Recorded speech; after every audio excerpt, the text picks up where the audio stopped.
Bonsoir à toutes, bonsoir à tous, bienvenue sur LTU Radio dans l'émission À demain vers demain. Voilà, l'émission qui est spécialement conçue pour les thérapeutes qui viennent un petit peu présenter leur travail. Voilà, alors ce soir j'ai invité quelqu'un qui habite pas loin de chez moi en fait, vu qu'on est à peu près à une heure et demie de l'un de l'autre. Et cette personne s'occupe d'homothérapie, de radiesthésie, de feng shui, de... Alors, qu'est-ce que j'ai oublié? J'ai sûrement oublié quelque chose de feng shui et de radiesthésie. Non, je l'ai dit? Je ne sais plus. Voilà. Enfin bon, bref, elle s'occupe du bien-être de votre maison, de votre domicile. Quoi qu'il arrive, elle est toujours là. Donc, voilà, je vous présente Catherine Lejeune. Salut Catherine. Bonsoir tout le monde, bonsoir Jeff. Voilà, tu vas bien? Ah, écoute, très bien. Oui, pas de Voilà, souci. est-ce que j'ai oublié quelque chose? Je sais que j'ai oublié une des choses que tu fais. Oui, plein de choses en fait. J'ai parlé de... Tu as parlé de radiesthésie, de géologie, oui, qui en fait Oh là là, sont... je t'entends très très mal. Ah, Oui, j'espère que ça va pas nous faire le même coup que l'autre jour, qu'on a été obligé d'arrêter. est-ce que tu m'entends là? Oui, je t'entends, mais c'est pas terrible, hein. Attends, si je baisse le son. Ça saccade. Écoute, je te rappelle, juste histoire de voir si on peut avoir une autre ligne. Hop, voilà, hop, on rappelle. Voilà. Voilà, voilà. Allô? Oui, est-ce que tu m'entends? Oui, très bien. Voilà, là, ça a l'air de bien vouloir passer. Impeccable.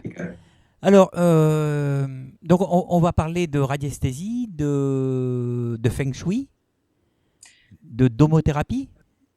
Oui, sachant que Voilà, la domothérapie regroupe effectivement l'application dans le cadre d'une complémentarité de connaissances. Donc la domothérapie, sous ce terme-là, on va parler de géobiologie et de feng shui. Et dans le cadre et en supplément de ces deux sciences, une qui me semble à ce jour essentielle, c'est donc les émissions de forme ou les émissions d'ondes de forme. d'accord, Et on verra dans le cadre de la radiesthésie pourquoi j'ai choisi certains pendules, puisque ce sont des outils qui permettent de détecter ces ondes de forme, qu'elles soient positives ou moins positives pour nous-mêmes ou notre entourage.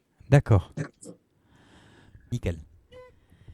Voilà, alors comme la domothérapie regroupe la radiesthésie et le feng shui et la géobiologie, eh ben, on va commencer par la radiesthésie alors. Oui, oui, oui, tout à fait. Voilà, alors il m'a semblé lire que tu utilisais deux sortes de pendules.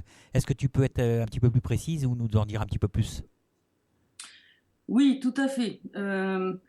J'ai choisi, en fait, aujourd'hui, je ne me sers, et j'enseigne d'ailleurs, que l'utilisation de ces deux pendules. Après, les gens font ce qu'ils veulent, mais après plusieurs années de pratique, j'en suis venue à adopter définitivement le pendule équatorial et le pendule égyptien.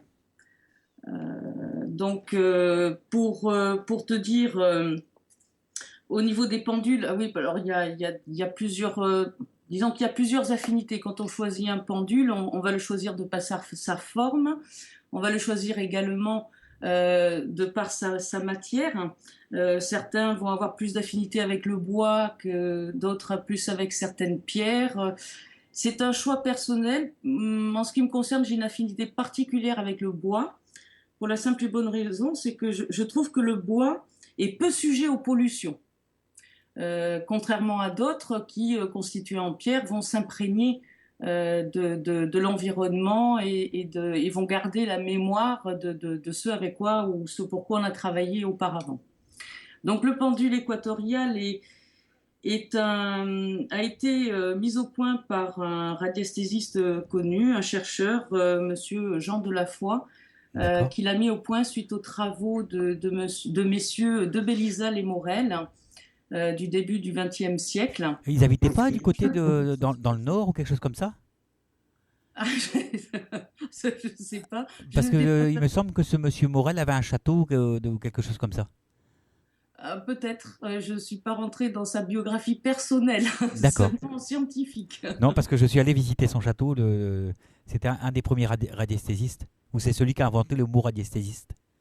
Oui, entre autres, oui. Voilà, Ouais, donc c'est bien de celui-là qu'on parle. ouais, ouais, ouais, tout à fait.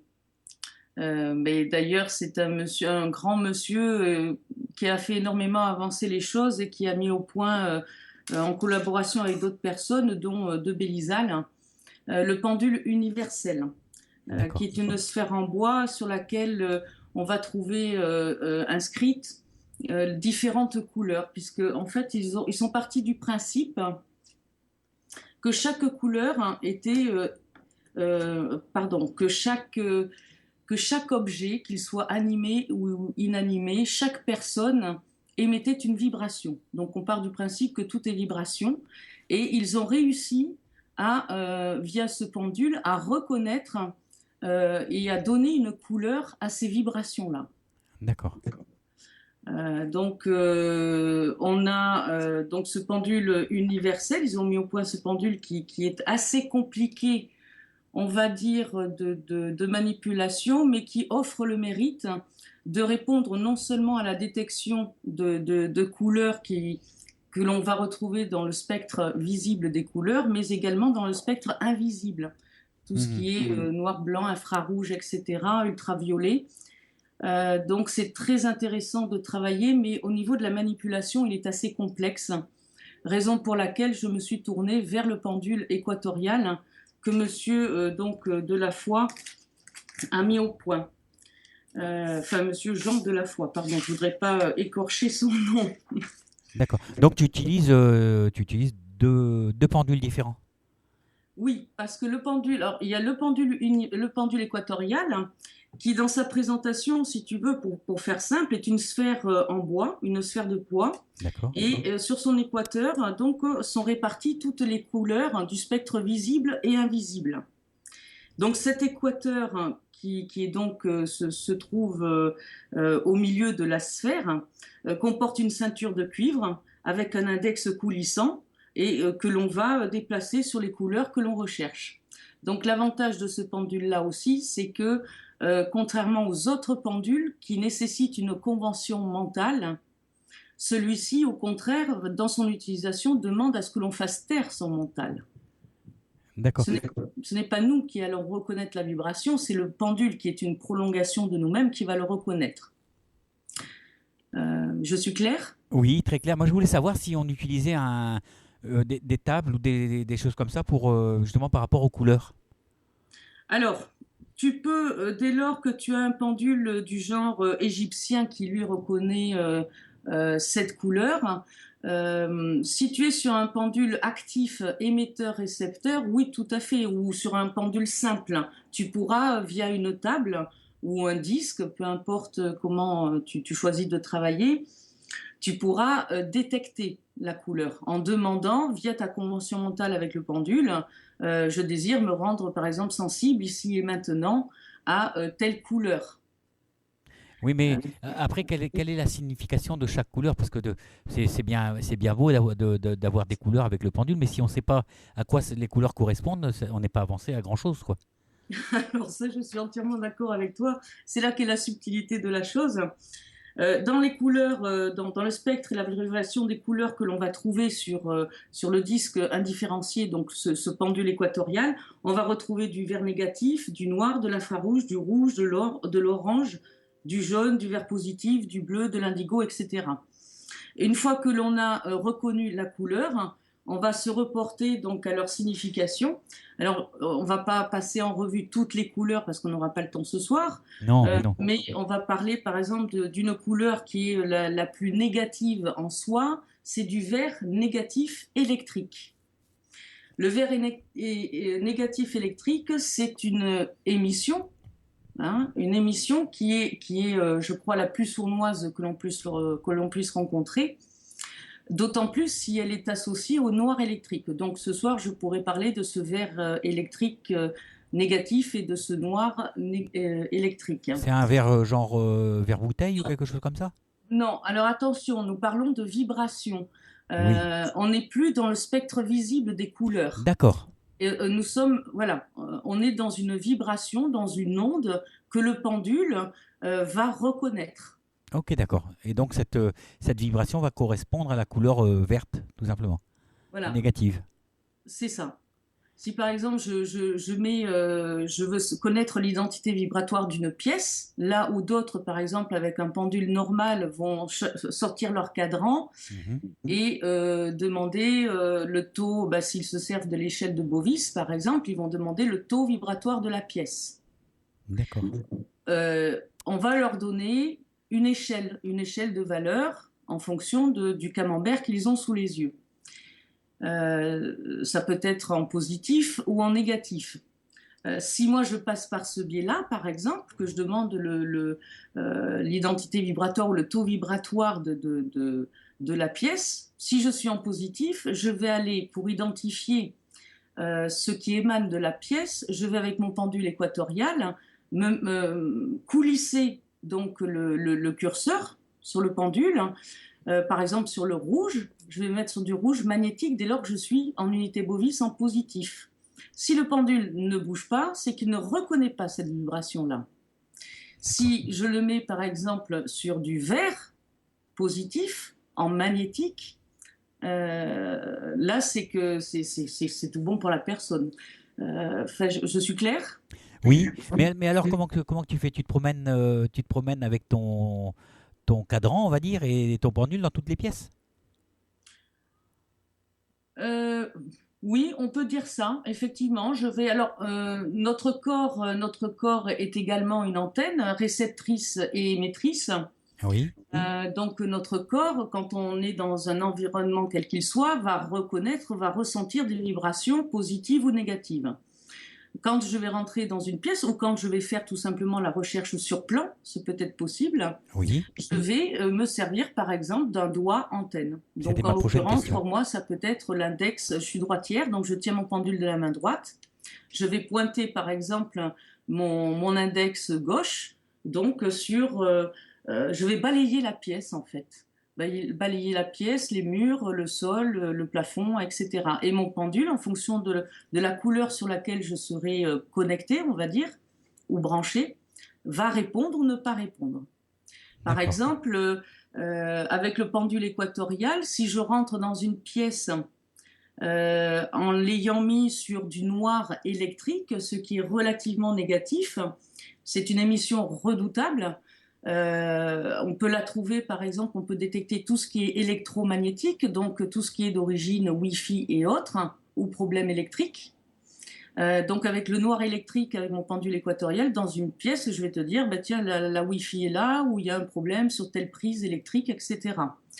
Ça peut être, si on est sur des lieux relativement anciens, qui sont porteurs malheureusement de mémoire, sur du noir électrique, je vais pouvoir détecter, associé au V- électrique dont on a parlé tout à l'heure, je vais détecter par exemple des forces occultes ou des mémoires des lieux, d'autres nuisances de ce type-là, hein, c'est-à-dire de tout ce qui touche au paranormal par exemple. D'accord. On va rappeler quand même aux auditeurs qui peuvent poser leurs questions depuis le chat, hein, parce que l'émission est en direct, hein. Ce qu'il Voilà. faut savoir, c'est que pourquoi j'ai choisi le pendule équatorial. J'ai commencé comme tout le monde avec mon pendule, mes camemberts, etc. Et lorsque je faisais des études sur plan, au sur-site, il me fallait vraiment arpenter toutes les pièces, les jardins, etc. Donc ça prenait un temps euh, relativement long, important. Oui, Avec le pendule équatorial, il me suffit, donc je vais d'abord essayer de détecter la nuisance. Pour détecter la nuisance, je vais donc de suite mettre mon pendule équatorial et chercher les couleurs en électrique, qui pour ceux qui se servent du pendule normal, hein, correspond à tout ce qui est en unité Bovis négatif. d'accord. Euh, donc ça va me permettre de gagner un temps fou, parce que grâce à mon doigt antenne, par exemple, ou mon propre corps, je vais non seulement détecter la négativité, mais en fonction de la couleur qui vibrera en électrique, donc en négatif, je vais pouvoir identifier la cause et donner, arrêter un profil de cette nocivité. Dire par exemple c'est une faille ou c'est un problème d'eau stagnante ou c'est un volume bouché, un puits, en tout cas, je vais de suite détecter le rupture de force, le rupture de champ de force. D'accord. Mais, après, imaginons que tu es reconnu ce verre négatif. J'imagine qu'une fois euh, qu'on a le résultat, il faut chercher la cause aussi. Donc, le pendule va te donner la cause. Et de là, comment rééquilibres-tu le tout, quoi, en fait? Ouais, c'est une très bonne question. C'est au cas par cas. Si tu veux, le verre négatif électrique va nous donner donc un degré de nocivité. D'accord? Oui, Mais comme je te l'ai dit, cette nocivité donc provient d'une rupture de force ou de champ de force, mais qui peut aussi bien être, par exemple, le passage d'un cours d'eau souterraine, d'une faille, euh, ou en plus, comme c'est le verre électrique négatif est une onde porteuse, il faut savoir que sur cette onde porteuse cheminent des ondes portées, du genre des vibrations d'eau souillée, égouts, failles, radioactivité, etc. Donc le verre électrique va nous permettre d'identifier cette nocivité. Ensuite, il va nous falloir, bien entendu, identifier la multiplicité de l'origine, parce qu'il peut y avoir plusieurs origines à un problème. bah, tout à fait, oui. Donc c'est là que le pendule égyptien que j'ai choisi intervient, puisque je vais ensuite, non plus étant dans le lâcher-prise avec le pendule équatorial, là je vais prendre mon pendule égyptien avec lequel je vais travailler en précisant et en totale communion, puisque je vais utiliser tout simplement une convention mentale.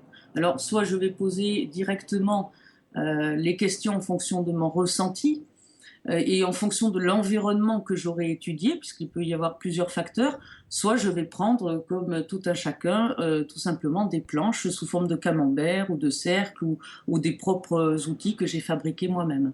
Oui, justement, à ce propos, moi j'aurais voulu savoir si, imaginons que quelqu'un n'est pas du tout, parce que je vois Kata qui met dans le chat qu'elle n'aime pas le pendule, est-ce qu'on peut se servir d'autres ustensiles ou carrément avec sa main pour savoir si le lieu est propice ou pas?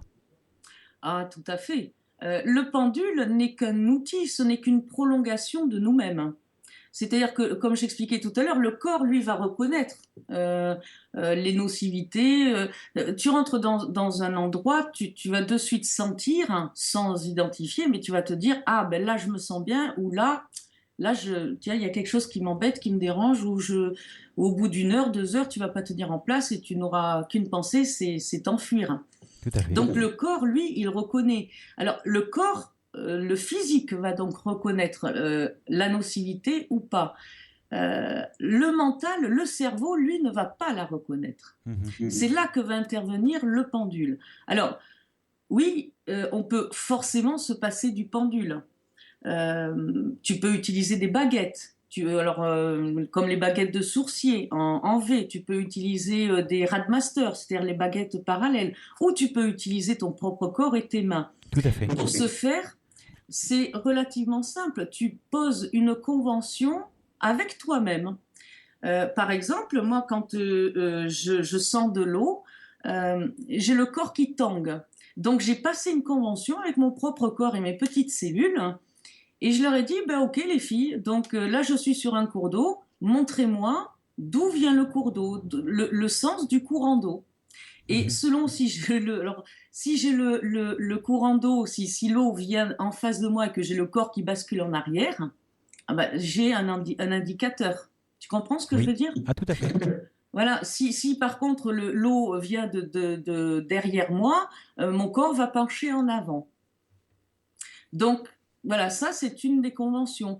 Avec ton corps, tu peux faire exactement la même chose qu'avec un outil. On en plaisantait avec une amie l'autre jour, hein. Elle me disait, j'ai testé, parce qu'elle avait découvert le pendule égyptien, etc. Elle me dit, j'ai testé en grande surface les vins pour savoir quel bon vin je devais ramener à la maison. Mais Mais oui. elle me dit, tu sais, au final, c'est pas très discret. Ben, je lui dis non.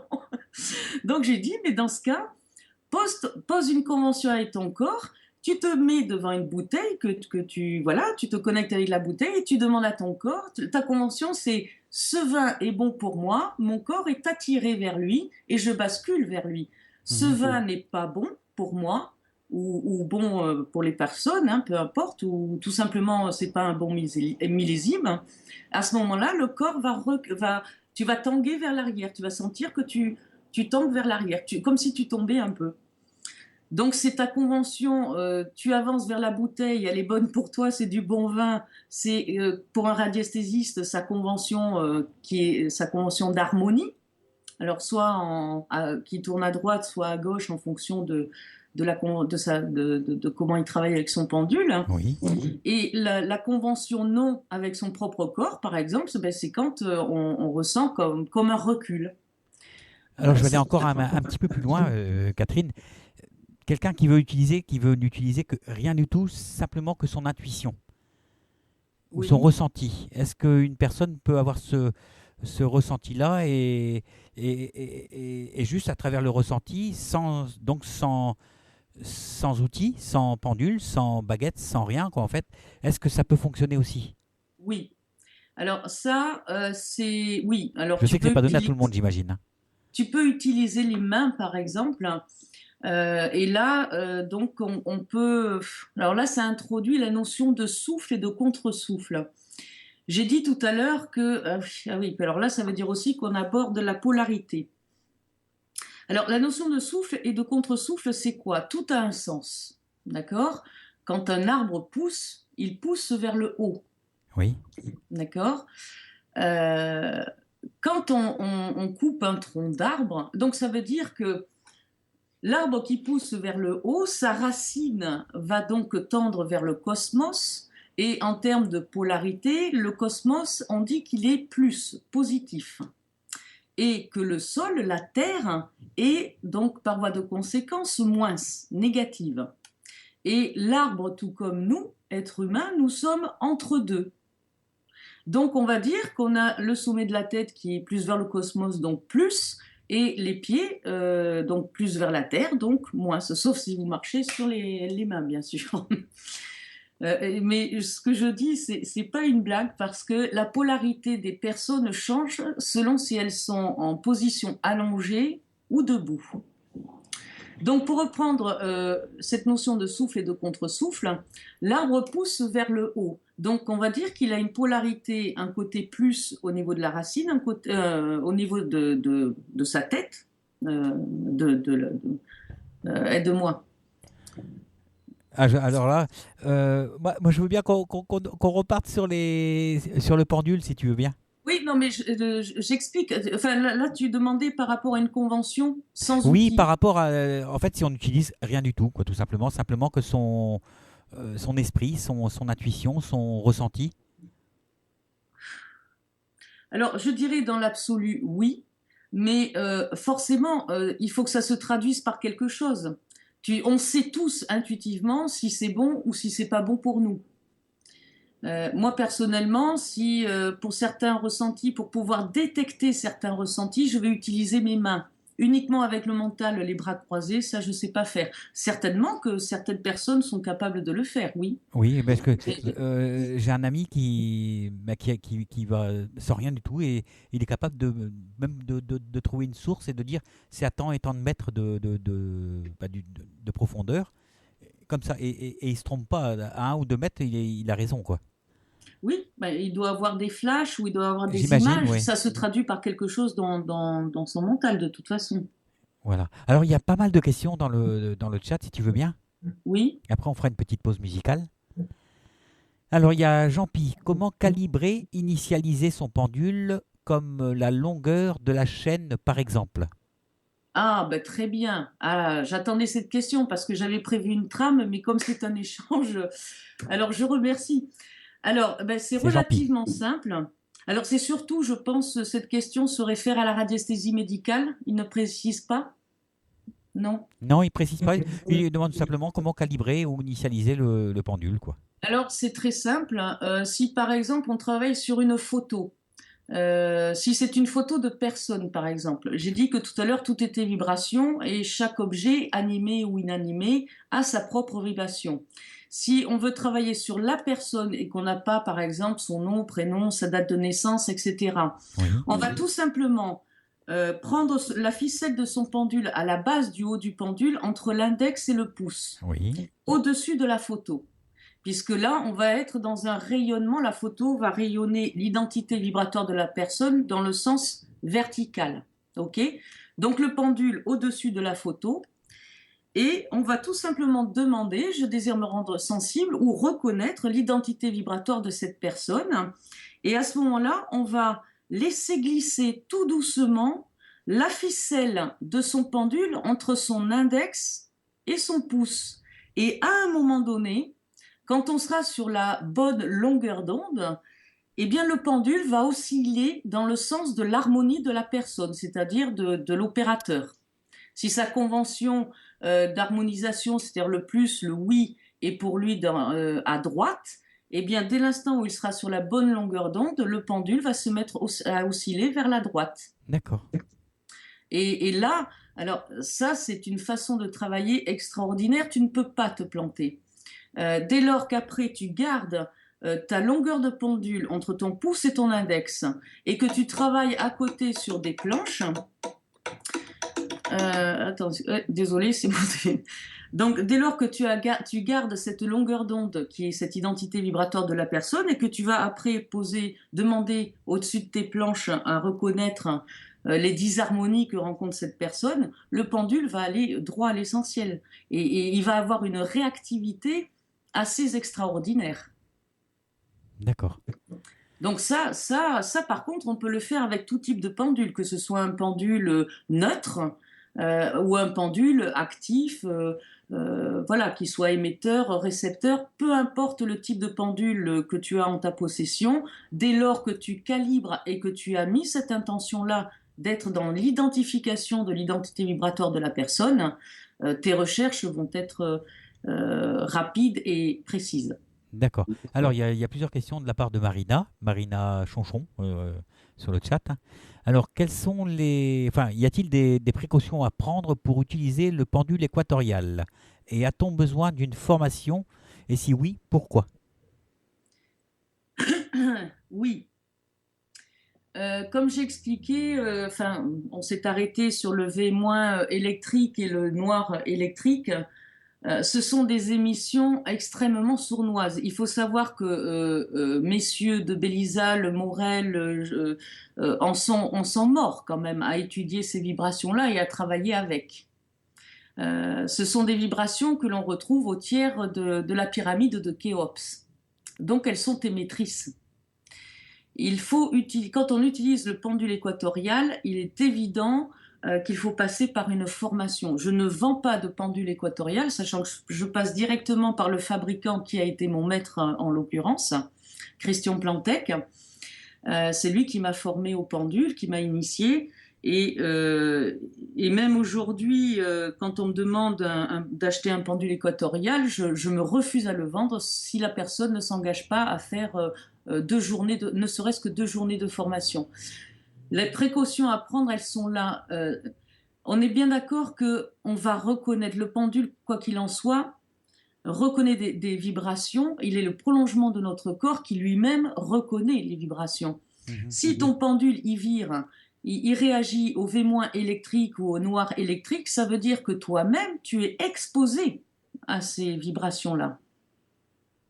C'est pour cela que quand on fait des recherches sur plan, par exemple en géobiologie, tu peux te fatiguer assez vite si tu n'as pas pris certaines précautions, c'est-à-dire te reposer.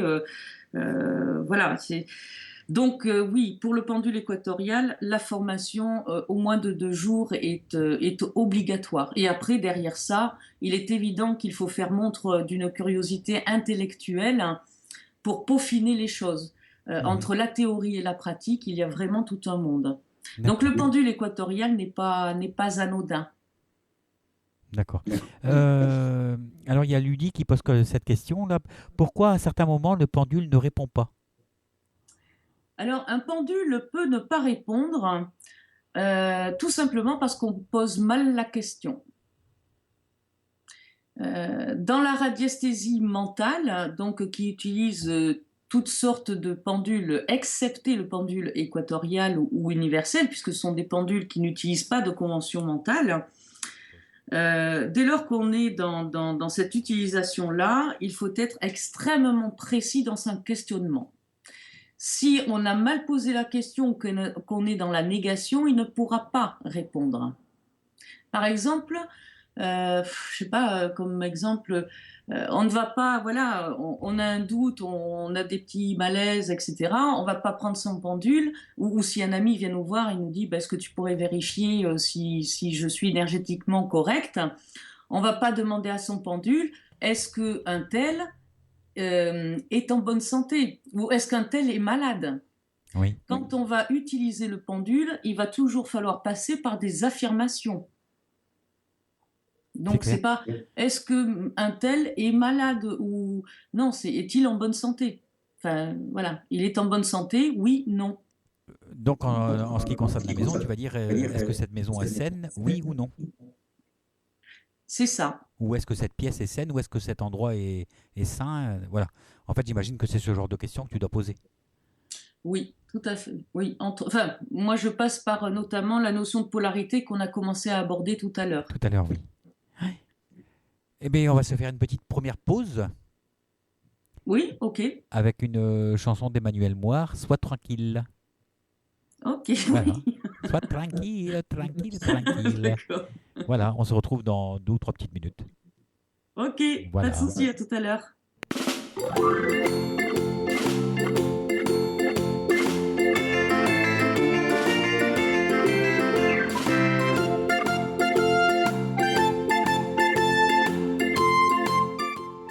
Bonjour à toutes et bonjour à tous. Je suis Patricia Morin et je vous invite à écouter l'émission Les Petits Secrets de Patricia, diffusée chaque jour de la semaine sur votre radio LTU Radio Brest. Au fil des émissions, je vais essayer de vous transmettre tout ce que je sais et je vous parlerai des plantes et diverses recettes naturelles efficaces depuis toujours pour soigner les petits bobos du quotidien. Certaines de ces recettes, si je puis dire, m'ont été transmises par ma grand-mère, elle-même guérisseuse, ou encore glanées ça et là, parfois auprès des anciens, ainsi que dans divers ouvrages, ou encore de quelques confrères magnétiseurs. Je vous dis donc à très bientôt sur LTU Radio.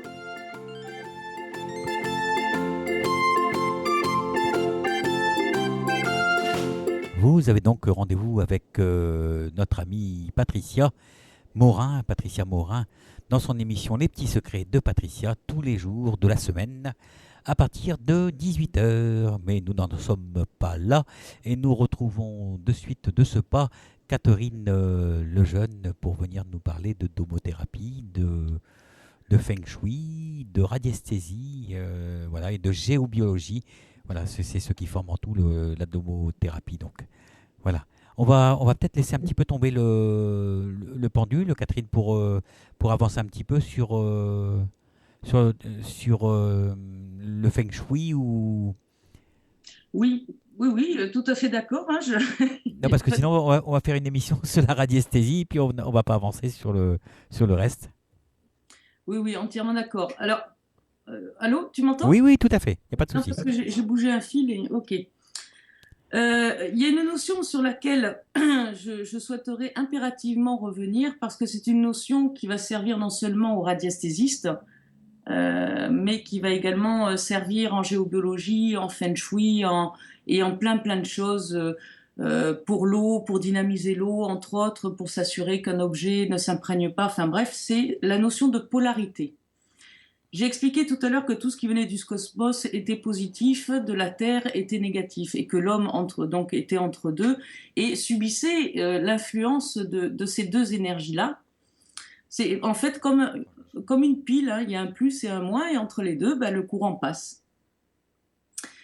J'ai remarqué dans ma pratique, puisqu'avant d'en arriver aux soins à l'habitat, je suis passée par les soins à l'habitant, donc à la personne. Et je me trouvais face à des personnes différentes personnes présentant des pathologies communes, par exemple, sur lesquelles j'appliquais quasiment les mêmes soins, même si c'est jamais toujours pareil parce que personnalisé. Et lors d'un retour, parce que je demande toujours un retour à la fin du 3e jour, au début du 4e jour, Oui. lors du retour, certaines me disaient ah bah c'est tip-top, tout est fini, et d'autres me disaient bah non, c'est revenu. Les douleurs sont revenues, etc. Et à la question, aux questions, est-ce que vous avez vu auparavant un ostéopathe, un médecin, un acupuncteur, enfin peu importe, la question était oui, ça n'a jamais été efficace, à chaque fois ça retombait, c'était comme vous, ça tenait que 2-3 jours. Donc je m'étais posé la question et j'ai remarqué, donc ça c'est le fruit de plusieurs années d'expérience, que quand la polarité de la personne est inversée, les soins ne tiennent pas. C'est-à-dire en clair qu'on a beau aller voir le meilleur thérapeute du monde, quoi que vous fassiez comme soin, si la polarité de la personne est inversée, ça ne tient pas. Un peu comme les pôles d'aimants identiques qui se repoussent, si tu veux, ben, l'information, l'énergie, ça ne passe pas. Mhm. Donc, si j'ai bien un conseil à donner aux personnes, c'est avant tout soin ou avant toute chose, quoi qu'elles fassent, c'est de vérifier la polarité. Partant de ce principe, c'est de se dire qu'une femme, on va dire, est polarisée globalement négativement parlant et un homme positivement. Je précise, j'ouvre une parenthèse, je ne parle pas des polarités que l'on rencontre en magnétisme. Je D'accord. parle bien du plus en haut et du moins en bas.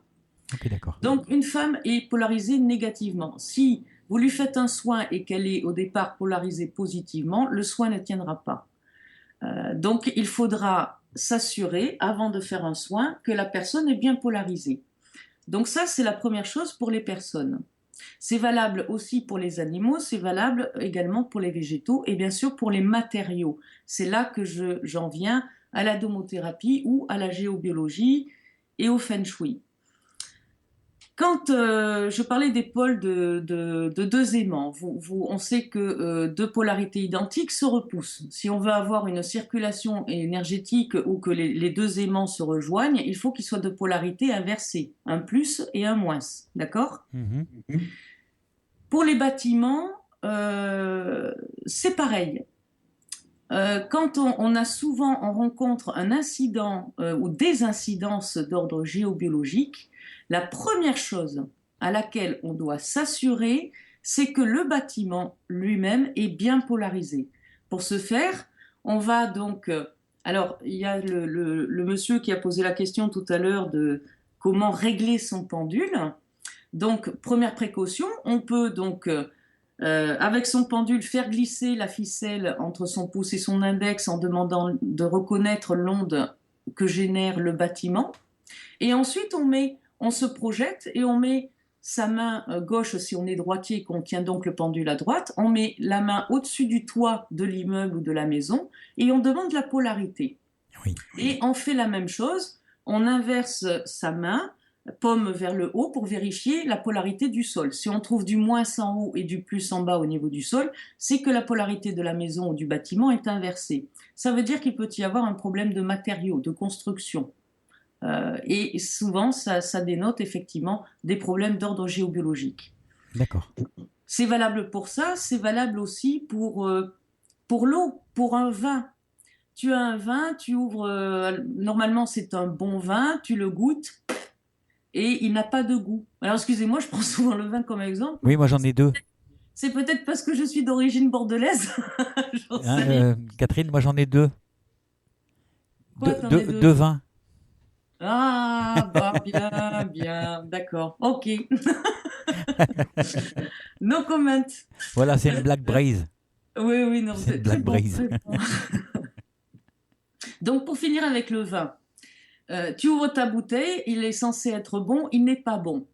Tu sors ton pendule ou pour la jeune femme de tout à l'heure, elle vérifie avec sa main ou son mental, hein, peu importe sa convention, elle vérifie la polarité de la bouteille. Et on trouve une polarité inversée, c'est-à-dire un moins au niveau du goulot et un plus au niveau du cul de la bouteille.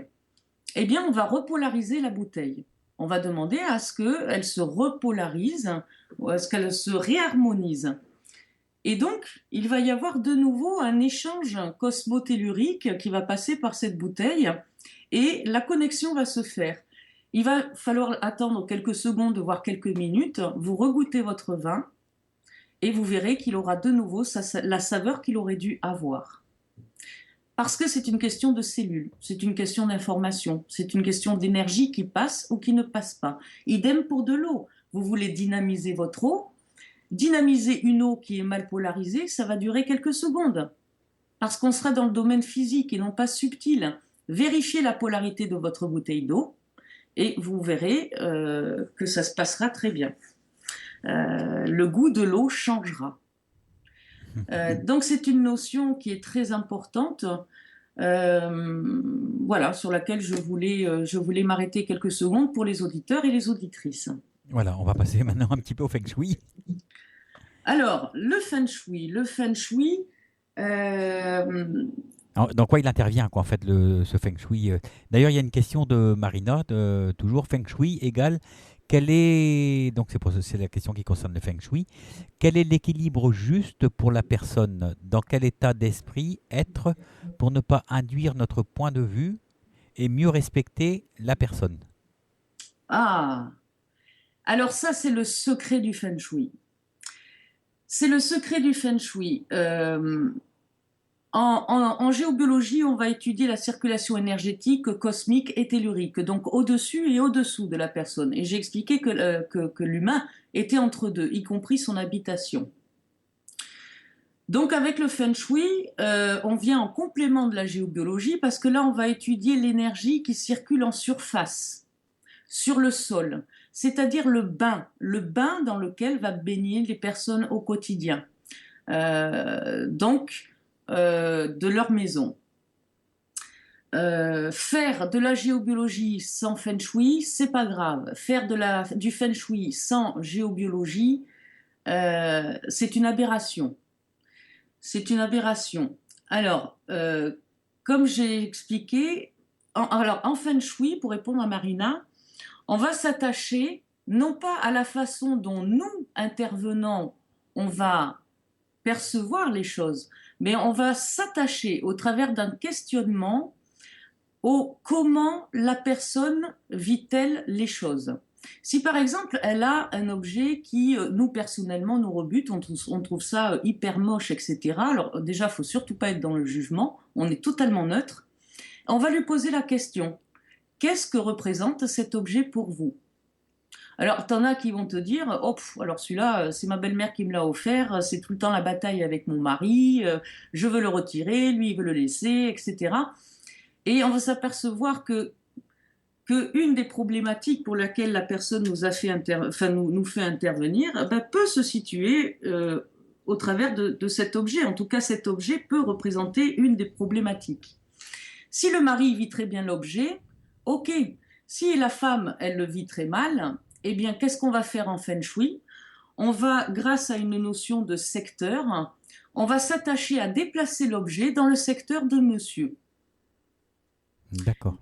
Voilà, si tu veux, en Feng Shui, il y a on secteurs. Va tenir compte des directions cardinales et diagonales, donc les points cardinaux nord, sud, est, ouest. Et ça donne les secteurs, quoi, en fait. Pardon ? Ça donne les secteurs pour le secteur pour manger, le secteur pour dormir, le secteur pour... Voilà, par exemple, moi en tant que thérapeute soin à la personne, si je détecte un problème géobiologique sur la personne, éventuellement je peux être amenée à me déplacer. Et qu'est-ce que je vais regarder ? En Feng Shui, je vais aller regarder le secteur est de sa maison qui représente la santé, la vitalité et la famille. D'accord. Si une personne me consulte en Feng Shui et me dit, ben voilà, en ce moment, c'est à couteau tiré avec les enfants, avec le mari, on ne sait pas ce qui se passe, etc. Je vais aller voir le secteur est de la maison et je vais voir ce qui représente la famille ou pas. Parce qu'on va avoir cette notion d'excès ou de manque. Tu comprends ? Oui, tout à fait. Si par exemple la personne au contraire vient me consulter pour un problème de prospérité et de richesse, une commerçante qui me dit je comprends pas mon commerce, ça marche pas, etc. Je vais, de par la problématique pour laquelle elle m'a fait venir, je vais par ordre de priorité, parce que je ne vais pas faire que ça, mais je vais aller voir le secteur réputation, célébrité, prospérité, richesse. Je vais aller voir, par exemple, pour la commerçante, le secteur sud qui représente la réputation, la célébrité, en ce sens que c'est la vitrine.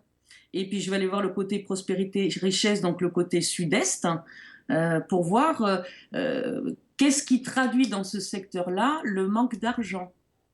Tu vois, par exemple. D'accord. J'ai dernièrement, alors c'est assez parlant, j'ai dernièrement été appelée pour un bilan géobiologique dans un élevage de vaches où il y a de la mortalité inexpliquée.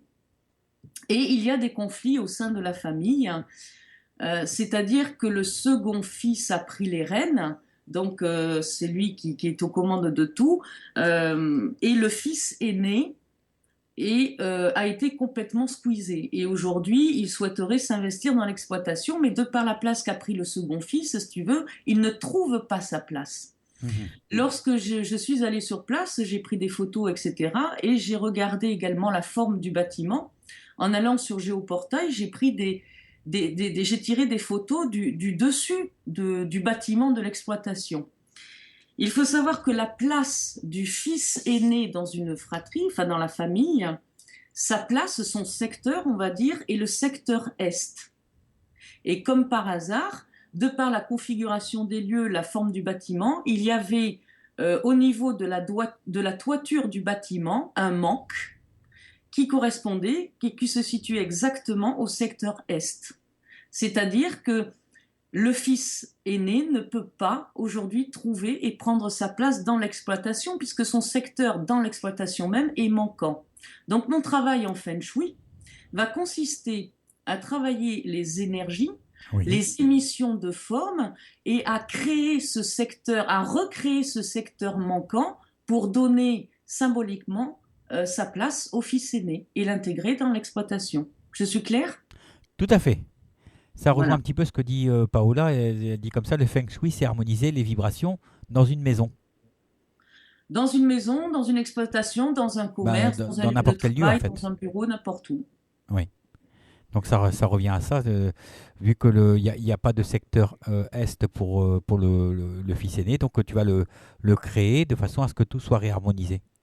Oui, et puis alors ce qui est fabuleux quand même, c'est que le secteur Est, il ne faut pas l'oublier, est aussi le secteur de la santé et de la vitalité. C'est-à-dire en portant une attention particulière à ce secteur-là, je peux trouver un début de résolution de la problématique, à savoir la mortalité des vaches. Mhm. Si tu veux, tout se rejoint. Quand je suis allée visiter une maison, à peine rentrée, je regarde la femme et je lui dis, mais je lui dis, ça va bien chez vous, ça se passe bien entre vous et vos enfants, votre mari, sachant elle a 4 gars à la maison à gérer, donc c'est pas évident. Et je lui dis, c'est pas un peu tendu? Elle me dit, ben si, pourquoi? Et je lui dis, vous faites pas le poids face à eux? Ben non. Et je lui dis, vous sentez pas un peu malaxé, un peu... Ah, elle me dit si, mais elle me dit, mais comment vous savez tout ça? Je lui dis, je vous rassure, je suis pas devin, n'est-ce pas? Ça, c'était mon petit clin d'œil à toi, Jeff. Oui. Je ne suis pas voyante. Je dis, mais le feng shui, c'est quoi? Je suis arrivée dans leur maison. Tu as la porte à gauche de la porte d'entrée, tu as une grande baie vitrée derrière laquelle, à l'intérieur, tu as la table à manger. Et juste Oui. devant la porte d'entrée, suspendue à une véranda en bois, tu as un grand punching ball. Ça veut dire que toute l'énergie qui rentrait dans la maison était une énergie de guéguerre, quoi, de je me défoule. Donc Oui. forcément, cela générait une ambiance plutôt tendue à la maison.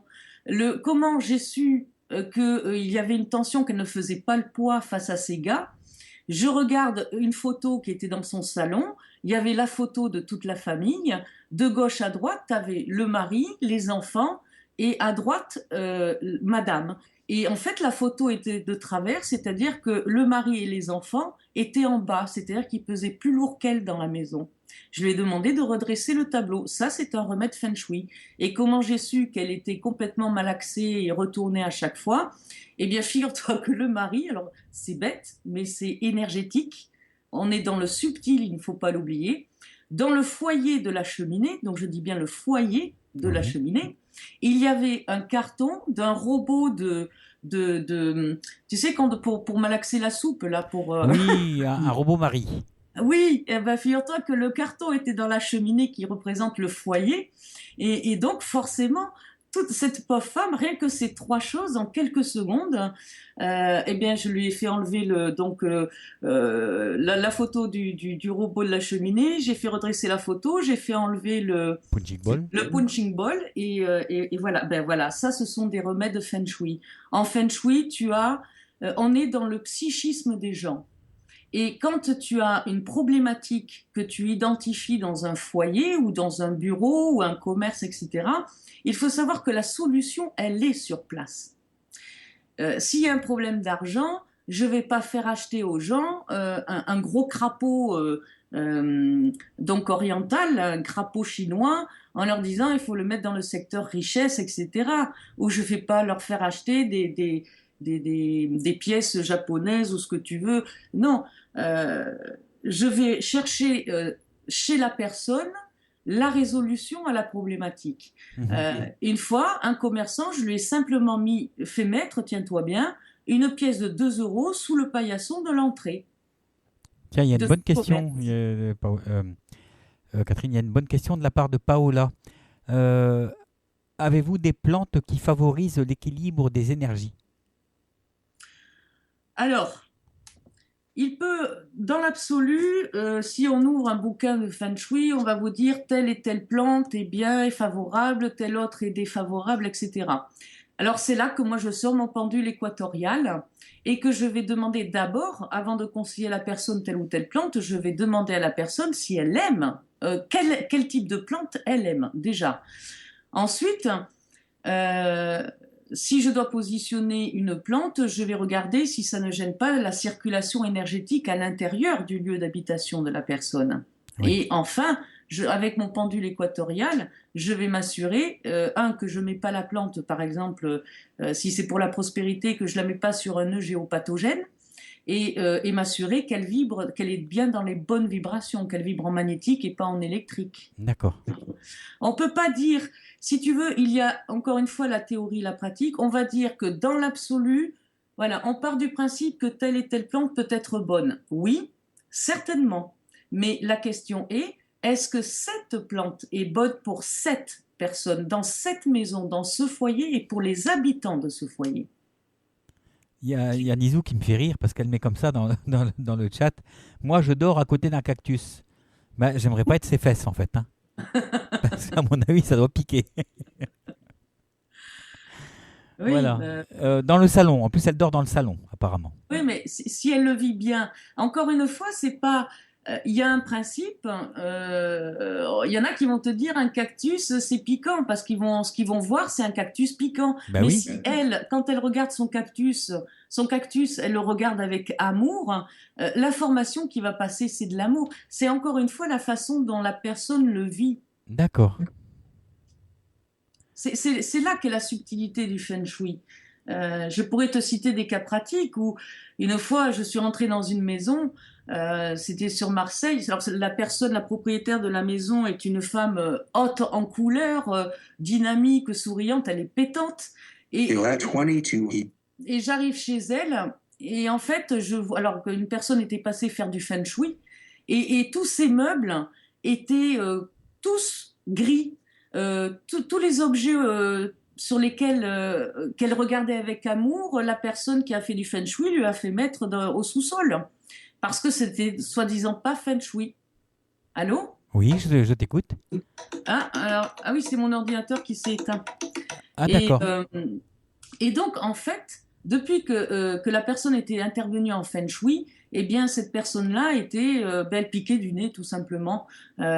Pourquoi? Parce qu'on était, alors en feng shui, on aborde la notion des 5 éléments qu'on va retrouver également en médecine traditionnelle chinoise, etc. Et chaque élément, donc que sont le bois, le feu, la terre, le métal, ou dans certaines croyances, le métal peut être remplacé par l'air, et enfin l'eau. Si tu veux, chaque élément est porteur, donc représente un secteur et est porteur de choses, de formes, de ci, de là, d'émanations, de vibrations, etc. Et cette personne suite à cette intervention Feng Shui, ne vivait que dans du métal. Le métal, c'est les poumons, et le métal, en termes d'émotion, c'est la tristesse. D'accord. Donc, pour une femme haute en couleurs, qui avait besoin de ce dynamisme-là, de vivre avec ces couleurs-là, elle s'est retrouvée avec une couleur grise, un élément métal qui l'a bouffé tout simplement, petit à petit. C'est comme si elle rouillait, voilà, c'est tout à fait ça. Donc, il a fallu réintervenir en Feng Shui et lui trouver des couleurs qui lui correspondaient. Hein, D'accord. voilà. Allez, on se fait une pause. Comme tu veux. Allez, ce sera Zaz si jamais j'oublie. Ah, ben oui, non, j'oublierai pas la suite. Voilà. Et en même temps, il y a Mysteria qui pose la question, quelle était cette phrase en anglais qu'on a entendue? Mais apparemment, C'est mon ordinateur qui m'indique à 22h, par exemple, pile, il va m'indiquer qu'il est 22h en anglais. D'accord. Voilà, c'est tout. Voilà, comme ça, on sait d'où ça vient. C'est pas une voix d'outre-tombe. Il n'y a pas de Non, souci. non, c'est pas du paranormal. Non, non. Allez, Zaz, si jamais j'oublie, on se retrouve de suite après. Ok.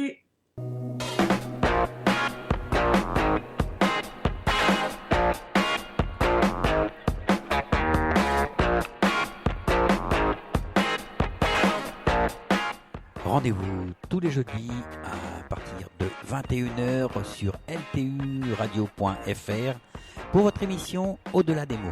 L'émission où j'ai le plaisir d'accueillir des médiums et des thérapeutes. Je vous donne donc rendez-vous jeudi prochain. Salut!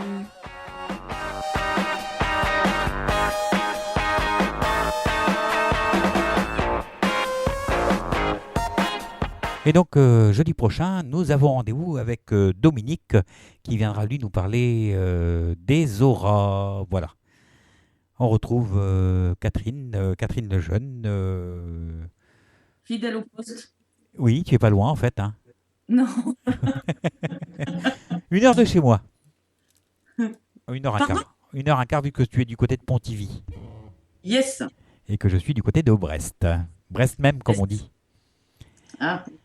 Alors, j'ai une petite question de la part de Sophie. Alors, est-il vrai que les tableaux ou des figurines, en fait, parce que ça concerne aussi les figurines, avec une personne seule, sont déconseillés pour les célibataires voulant trouver un conjoint ou une conjointe? Ah. Alors là, en termes de feng shui, hein. oui, non, mais il n'y a pas que ça. Enfin, oui, c'est une question qui paraît simple, mais si tu veux, il y a plusieurs choses. On ne va pas. Alors, pour répondre le plus simplement, comment dirais-je? Oui, pourquoi? Pourquoi un tableau où une personne seule est représentée n'est pas forcément conseillé dans ce cas-là? Ben, tout simplement parce que cela induit une personne seule dans sa vie. Il n'y a pas de notion de couple. En Feng Shui, pour raisonner en Feng Shui pur, on va plutôt dire à la personne, si votre problématique est le célibat, ne vous représentez pas seul ou ne mettez pas une personne seule représentée dans ce tableau. Mettez-y plutôt un homme, une femme, ou si ce sont des personnes, si c'est une personne homosexuelle, mettez 2 femmes ou 2 hommes. Voilà, on va induire cette notion de couple. Il ne faut pas oublier qu'on travaille sur la symbolique, sur ce que génère cette image. J'ai eu un cas très intéressant. Une dame dans le sud de la France qui pareil, avait un gros problème de célibat. Elle n'arrivait pas à retrouver un compagnon. Elle avait fait intervenir des personnes en géobiologie, en feng shui, et 1 an et demi après, la problématique n'était toujours pas résolue. Alors que quand tu interviens en feng shui, parce que tu changes la circulation des énergies, tu induis donc automatiquement un changement. Et ce changement doit être relativement rapide. Dans les 3 semaines, 1 mois qui suivent, tu dois déjà sentir des changements dans ta vie. Sinon, c'est qu'il y a quelque chose qui cloche. Donc, pour revenir à cette dame, je rentre chez elle, qu'est-ce qu'on remarque? Un grand tableau carré. Alors, la forme aussi du tableau a une importance. Et là, je remarque un grand tableau carré qui représentait un cavalier, donc un homme, Oui. sur un cheval. Le cheval et le cavalier étaient quasiment effacés, si tu veux. On voyait juste, ça induisait la forme du cavalier. Alors, on voyait que c'était un cavalier sur son cheval, mais c'était une image très noire, et les contours n'étaient vraiment pas parfaits. Et de par le sens qu'était le tableau était posé dans le mur de son salon, et le cavalier se dirigeait, si tu veux, dans le couloir qui desservait toutes les chambres de la maison. Et ce couloir, en fait, était un cul-de-sac. Et j'ai dit à cette personne, mais votre problématique, c'est que vous ne trouvez pas de compagnon, mais la seule chose qui représente l'homme chez vous, c'est un cavalier que vous amenez directement dans un cul-de-sac, dans un long couloir sombre. Je dis, comment voulez-vous que ça circule et que cette énergie masculine circule dans votre maison? Je lui ai donc simplement fait intervertir 2 tableaux. Donc celui-ci avec un autre tableau. Et donc le cheval, le cavalier se dirigeait dans la maison. On incluait dans le sens énergétique et dans l'énergie de la maison cette énergie masculine. Et ben je crois que c'est 1 mois et demi ou 2 mois après, elle a rencontré l'homme avec lequel elle s'est mis, je crois 3 ou 4 mois après l'avoir rencontré, elle s'est mise avec lui, quoi, hein, et depuis c'est du pur bonheur. Donc pour répondre à cette dame, voilà, si sa problématique est le célibat, j'aurais tendance à lui dire qu'elle privilégie un tableau représentant un couple, et j'irais même à ce moment-là, pour peaufiner, qu'elle le mette dans le secteur sud-ouest de sa maison ou de son appartement, parce que le secteur sud-ouest est le secteur qui touche à tout ce qui est les relations dans le couple. Et ça peut être une image avec un couple, mais ça peut être par exemple deux choses identiques, tu vois, deux objets identiques, 2 flûtes à champagne, 2 pots identiques, 2 bougeoirs identiques, tout ce qui inclut la notion de couple. Du couple, tout à fait. Oui. Donc le secteur sud-ouest. Dans le même délire, on va dire que je dois pas être trop mauvais médium, on va dire, parce que chez moi, j'ai un tableau avec des perroquets. Ah, bah oui. Et donc, je ne fais que répéter ce que j'entends. C'est juste pour la boutade, pour rire, quoi. Oui, tout à fait. Voilà. Alors, autre chose, pour aller plus loin, si cette dame est dans cette volonté de rencontrer un compagnon parce qu'elle est dans un désir d'enfant, d'accord ? On va aller donc non seulement en Feng Shui travailler le sud-ouest pour travailler cette relation, le couple, mais on va également travailler le secteur ouest, qui est le secteur des enfants, des projets, de la créativité. Auquel cas, si sa volonté est d'avoir un enfant assez rapidement, eh bien, on peut aller favoriser et appeler l'existence de ces enfants-là en mettant, par exemple, des photos, une photo de famille ou une photo d'enfant. Tu vois ce que je veux dire ? Tout à fait. Voilà, c'est ça le Feng Shui. Ok, alors on va prendre une dernière question, ce sera celle de Kata en ce qui concerne le Feng Shui. Après, on va attaquer un petit peu la géobiologie. Oui. Alors, sa question est, peut-on se référer aux bonnes vibrations pour les endroits privilégiés des animaux ? Oui, tout à fait. Mais ça, c'est plus... je dirais que ça rejoint plus la géobiologie. L'idéal dans une maison, ce serait de vivre avec un chien et un chat. Pourquoi ? Parce que le chat, de par son identité vibratoire, va préférer se mettre sur un nœud géopathogène qui va vibrer aux alentours des 4000-4500 unités bovis. Un chien, lui, c'est le contraire. Le chien, lui, il va préférer se mettre dans des zones neutres. Donc, l'idéal, c'est effectivement de vivre avec l'un et l'autre, parce que le chat va toujours se coucher au même endroit et éviter éventuellement, s'il a toujours sa même place sur le canapé, c'est qu'il y a vraisemblablement un Curie ou un Hartmann, dont on va parler tout à l'heure. Et donc, il se met là. Alors, ça peut être soit par sacrifice, Ça dépend de la problématique qu'il peut y avoir au niveau de la famille ou des habitants, soit tout simplement parce que lui, il y est bien. De par sa constitution et ce qu'il y a dans son poil, il ne ressent pas la même nocivité que nous. Là où nous, on va être mal, lui, il va être bien. Le chien, lui, il va se coucher systématiquement sur une zone neutre.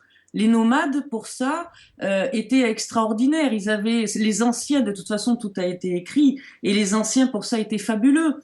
Les nomades étaient toujours accompagnés de chiens. Pourquoi? Parce que quand ils souhaitaient poser leur camp quelque part, ils lâchaient les chiens, ils les observaient, et une fois que les chiens avaient trouvé leur place, ils étaient souvent attroupés par 3, 4 chiens, ils savaient que c'était une zone neutre. Auquel cas, ils viraient les chiens, ils plantaient leur tente, et ils savaient que là, qu'ils n'auraient pas de soucis.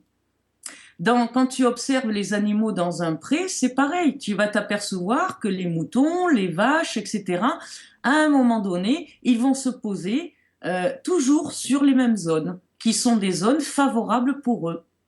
Donc oui, l'observation, le feng shui, la géobiologie, c'est ça. Les deux, c'est ça. C'est pas seulement sortir ses baguettes, son pendule et dire ah ben là c'est pas bien, vous êtes sur du nocif. Non, c'est regarder, observer, voir ce qui se passe, sentir cette énergie. Voilà, et selon les vents, etc. Alors voilà, on saura si c'est plus ou moins favorable, mais c'est de l'observation tout ça. Donc vivre avec des animaux, c'est du bonheur, et pour ça on devrait déjà les remercier, rien que pour ça. Voilà, alors on va passer. Est-ce que j'ai répondu à la question? Oui, je pense. D'accord. Voilà, on passe à la géobiologie avec une question de Paola. Alors, les lampes de sel ou des brumisateurs à huile essentielle sont-ils bons? Car les lampes de sel captent les ondes ordi, télé, etc., etc. Ouais. Bon. Il n'y a pas Alors, beaucoup de...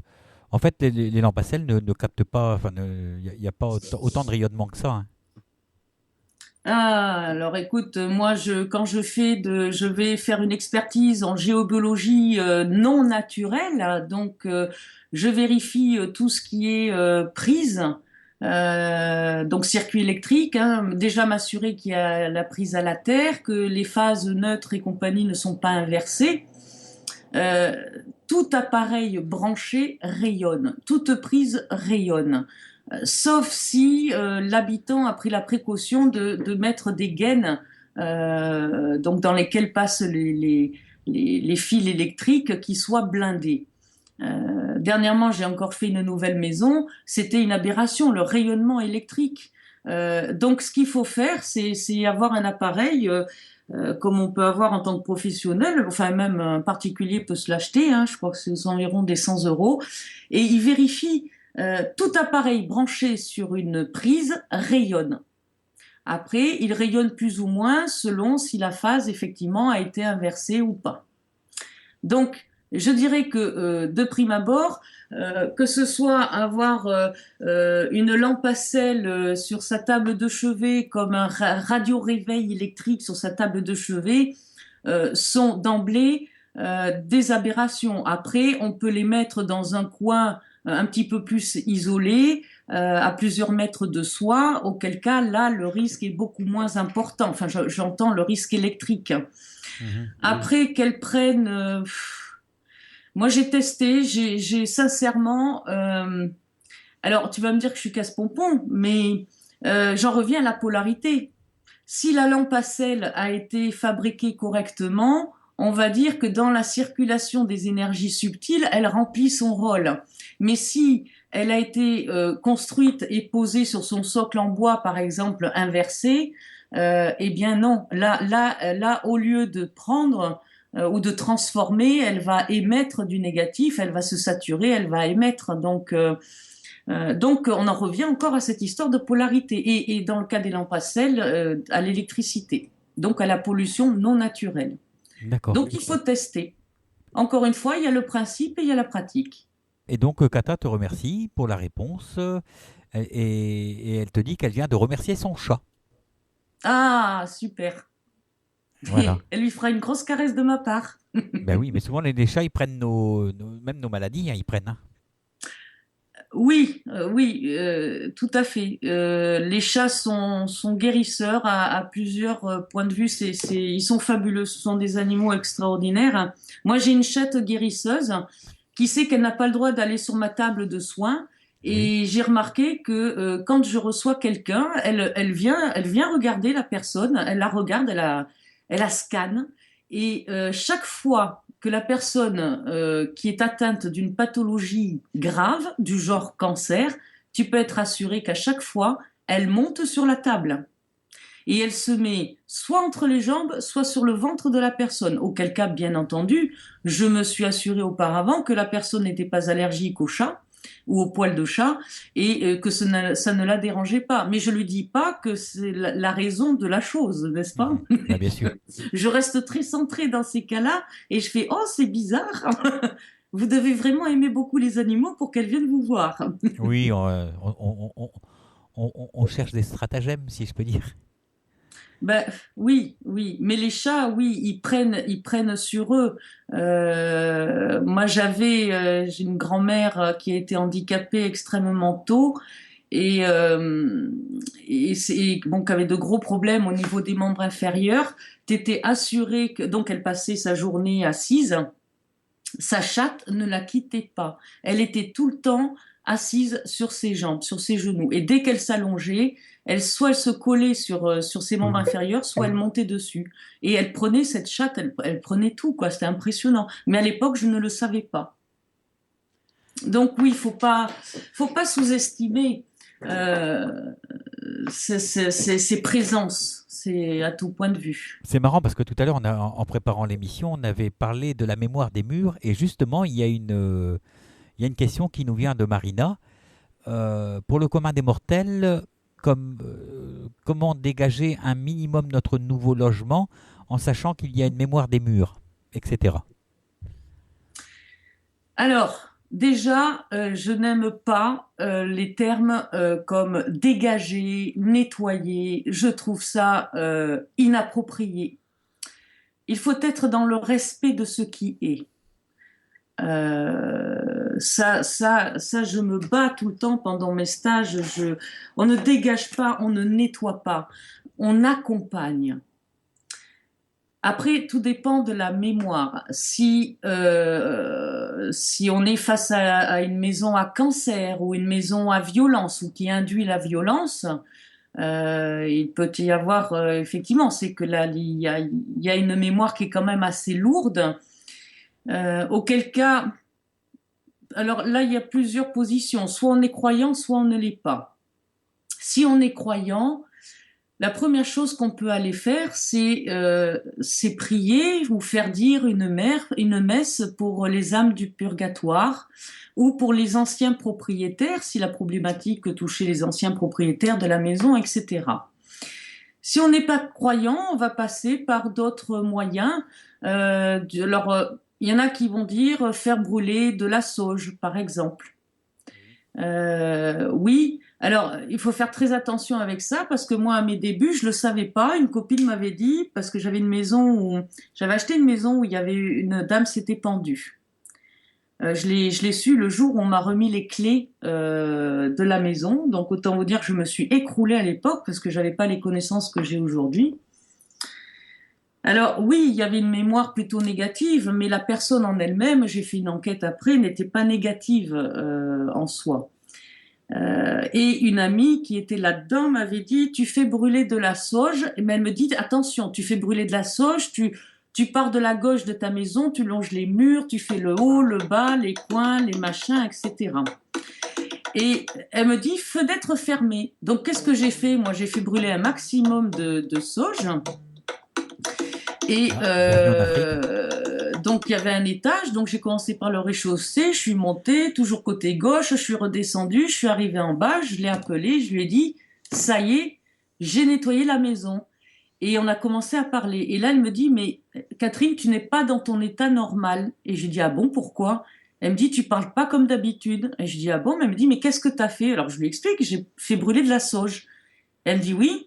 mais est-ce que tu as ouvert tes fenêtres? Ben, je lui dis non, tu m'as dit de les fermer. Elle me dit oui, mais elle me dit maintenant, il vaut mieux que tu sortes en courant parce que tu es en train de te shooter.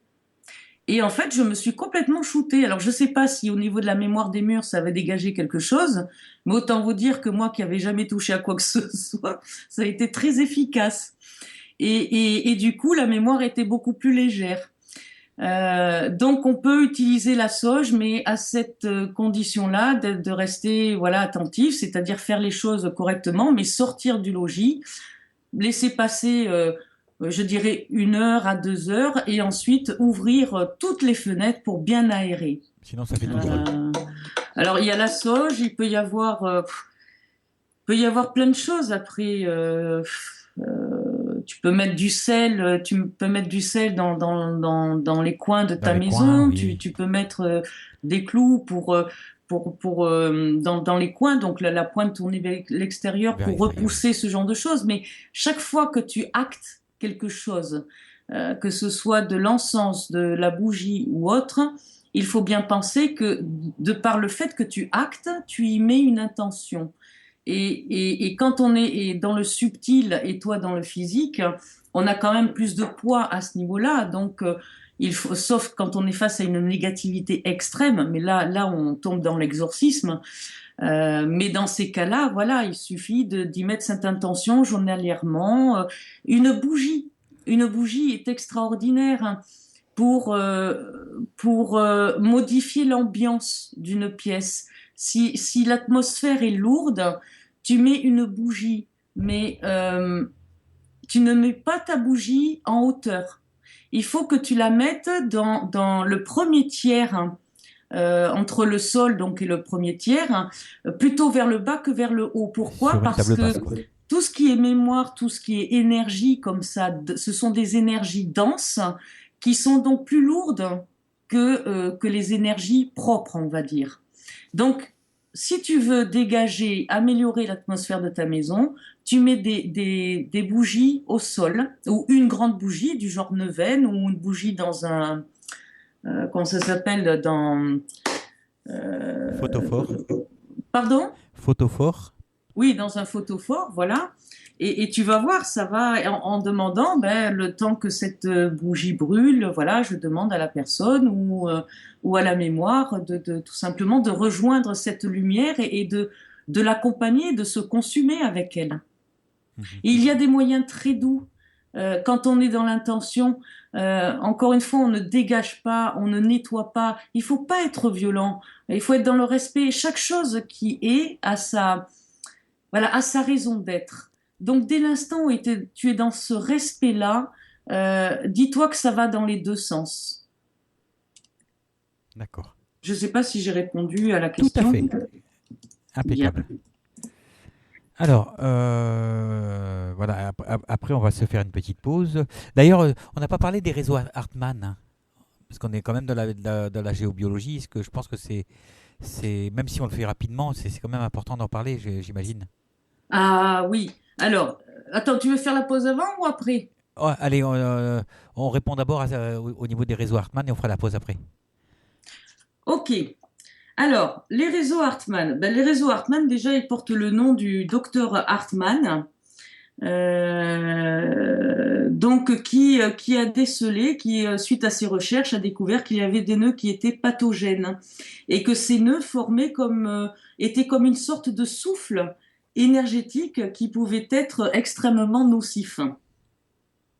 Donc, c'est grâce à ce monsieur, il a été mis en point ce qu'on appelle une grille, la grille d'Hartmann ou la grille H, qui en fait représente le réseau planétaire d'énergie dense et subtile qui sortent du sol, et ce sur toute la planète. Donc, la grille Hartmann ou le réseau Hartmann, en fait, est formé de murs verticaux d'énergie qui sont larges à peu près d'une vingtaine de centimètres et d'une longueur de plusieurs kilomètres, sans souci. Donc la planète entière en est recouverte, on baigne tous au quotidien dans le réseau Hartmann, on traverse tous des murs Hartmann, donc ça c'est quelque chose qu'on ne peut pas éviter, et ils forment des rectangles d'environ 2 mètres, 2 mètres 50 en fonction de la direction cardinale, puisque les réseaux Hartmann sont cardinaux, c'est-à-dire qu'on va les repérer en fonction des axes nord-sud, est-ouest, contrairement au réseau Curie qui lui sera semi-cardinal ou diagonal, donc à 45 degrés, et qui seront donc dans le sens nord-ouest-sud-est, nord-est-sud-ouest. Donc pour revenir au réseau Hartmann, donc ce qui est dangereux, ce sont les nœuds. Ce sont les nœuds. Les murs le sont moins, et entre ce rectangle-là de 2 mètres, 2 mètres 50, on a des zones neutres. Donc, si tu découvres une personne qui dort sur un nœud Hartmann, il faut savoir que le réseau Hartmann, lui, va s'attaquer plutôt à tout ce qui est partie molle du corps. C'est-à-dire qu'on va, si on dort sur un nœud Hartmann qui est nocif, on va plutôt être dans des douleurs musculaires, des tendinites, voilà, ce genre de choses. Ça va toucher les organes directement. Si ton foie est sur un nœud Hartmann, c'est pas forcément si tu nous fais une cirrhose parce que tu as trop bu. C'est peut-être que le réseau Hartmann à la verticale a agressé ton foie sans arrêt. Ça peut être le pancréas, l'estomac, etc. Donc c'est plutôt partie molle, tissu musculaire, organes de ce type-là. Contrairement au réseau Curie qui lui va s'attaquer plutôt aux parties denses, dures du corps, à savoir les os. Et créer des pathologies du genre arthrose, arthrite ou artérite, etc., des tendinites, des choses comme ça. Alors imagine si tu dors sur un nœud étoile. Alors un nœud étoile ou un point étoile, c'est à la fois un nœud Curie et un nœud Hartmann, puisque l'un est cardinal et l'autre diagonal. Donc c'est pour ça qu'on appelle ça un nœud étoile. Donc ça, on les repère avec des vibrations relativement basses, où on peut les repérer en rouge électrique ou en violet électrique avec le pendule équatorial, et quand c'est vraiment très nocif, en vert électrique négatif ou noir électrique. La différence entre le réseau Hartmann et le réseau Curie, c'est que contrairement au réseau Curie, le réseau Hartmann, lui, va être porteur du psychisme humain. C'est très important. Tu as, alors tout à l'heure, on parlait des maisons à violence ou à mémoire ou à cancer, etc. Si ta maison est située, par exemple, on va dire à l'ouest d'un hôpital, même si l'hôpital se retrouve à plusieurs kilomètres, hein, comme je l'ai expliqué, le réseau Hartmann, tu as les bandes, elles font plusieurs dizaines de kilomètres. Hein. Imagine que tu es un réseau Hartmann, une ligne Hartmann qui passe sous l'hôpital, et puis plusieurs kilomètres plus loin, cette même ligne Hartmann, elle passe sous ta chambre. Tu emménages dans cette maison et puis au bout de quelques mois tu te reconnais plus, tu deviens hypocondriaque, tu as des douleurs partout, tu as un psychisme qui ne te ressemble pas, tu es toujours en train de te plaindre, de dire que tu as mal à ci, à là, etc. Eh bien c'est en fait tout simplement le réseau Hartmann porteur de ce psychisme-là. Alors pour peu qu'il y ait de l'eau derrière avec la mémoire, enfin dessus, avec la mémoire de l'eau, etc., qui accroît le phénomène, ça explique des changements, par exemple des dépressions, un changement de psychisme de l'habitant. Chose que l'on ne retrouve pas, par exemple, sur le Curie. Et ce qui est intéressant, puisqu'on parle de géobiologie et qu'on a parlé de Feng Shui, en géobiologie, on va rencontrer, par exemple, les cheminées cosmotelluriques. Les cheminées cosmotelluriques, comme son nom l'indique, est un échange entre le ciel et la terre, cosmos tellurique, cosmotellurique, voilà. Alors il y en a qui sont positives, certains disent qu'il y en a qui sont positives, d'autres négatives. Et ces cheminées ont des bras énergétiques qui sont très agressifs, que la cheminée soit positive ou négative. Et ce qui est intéressant, c'est que quand tu fais le parallèle entre la géobiologie et le Feng Shui, tu t'aperçois que en fonction du nombre de bras dont est porteuse la cheminée cosmotellurique, tu vas pouvoir identifier via ce nombre de bras, la problématique en Feng Shui. D'où la complémentarité de ces deux sciences. Quand tu maîtrises les deux, mais c'est un bonheur absolu. Parce que tu peux arriver au même résultat par des chemins différents. Donc tu peux solutionner le problème par des interventions énergétiques, hein, tout en étant toujours dans le respect de ce qui est. Voilà, donc c'est fabuleux.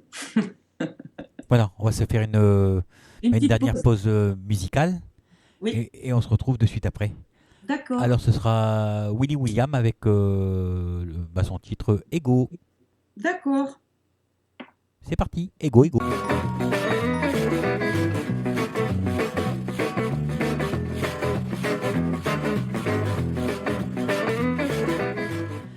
Bienvenue sur lturadio.fr dans votre émission Au cœur du temps, émission de voyance et de médiumnité qui a lieu tous les mardis à partir de 19h30. Pour participer, rien de plus simple, vous vous rendez sur le site ltu-radio.fr, vous cliquez simplement sur l'onglet Inscription, de là vous vous rendez sur la page Au cœur du temps et vous vous inscrivez. Nous nous occupons du reste. À bientôt, salut!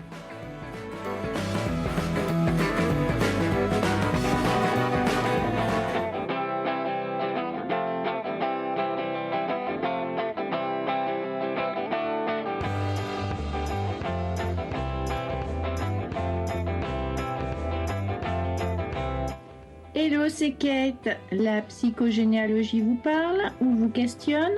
Vous voulez voyager dans le temps à travers vos ancêtres et connaître votre héritage? Je vous invite sur ltu-radio.fr un mardi sur deux vers 21h. Inscrivez-vous sur LTU Radio pour participer à mon émission. On se donne rendez-vous et à très bientôt.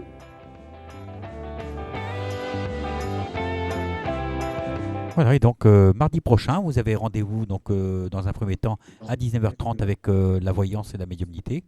Voilà, j'aurai le plaisir de vous servir cette émission à partir donc de 19h30 comme je viens de le dire. Et à partir de 21h30 ou tout au moins dans ces environs-là, vous avez rendez-vous donc avec Kate pour la psychogénéalogie et l'arbre aux étoiles. Donc je vous invite à vous inscrire sur ltu-radio.fr à la rubrique inscription. Voilà, on vous attend. On retrouve Catherine le Jeune, notre amie je ne sais pas comment on dit en fait pour Pontivitoise Pontivienne. Pontivienne, notre amie Pontivienne, voilà, qui est venue nous parler d'homothérapie. Voilà. Maintenant qu'on a parlé de géobiologie, de feng shui et de radiesthésie, est-ce que tu peux nous donner une définition globale donc de la domothérapie? Eh bien, domothérapie, ça vient de domo, hein, la maison, et thérapie, donc la thérapie de la maison. Maintenant, comme on l'a vu, que ce soit la géobiologie ou le feng shui, ça s'applique aussi bien à la maison qu'à l'entreprise, au commerce, au bureau. Il y a le feng shui de la maison, mais il y a le feng shui du jardin, par exemple. Tout comme en géobiologie, tu vas pas seulement repérer les réseaux dans la maison, tu vas également te servir de l'extérieur, de l'environnement. Maintenant, ce sont des termes, je te dirais, qui sont très globaux et puisqu'on est dans la géobiologie, je fais part, et je l'ai mis sur mon site, hein, de mon positionnement quant à la définition même de la géobiologie. On va te dire que la géobiologie, on est dans l'étude de la Terre. Moi, personnellement, je préfère les termes de topopathologie parce que c'est tiré du mot grec topos, le lieu, l'emplacement, et de pathos, qui veut dire souffrance, maladie.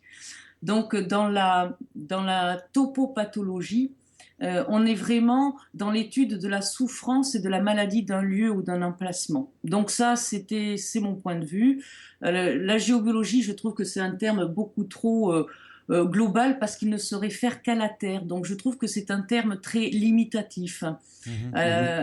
Ou alors, si on doit parler tu vois, plutôt que d'utiliser géobiologie, je dirais géopathologie, parce que dans géobiologie, on est dans les pathologies de la Terre, alors que dans la géo et donc de la personne, de la biologie de la personne, alors que dans la géopathologie, on est dans l'étude des pathologies qui sont générées par le sol. Donc voilà, c'est mon petit mon petit coup de gueule de ce soir.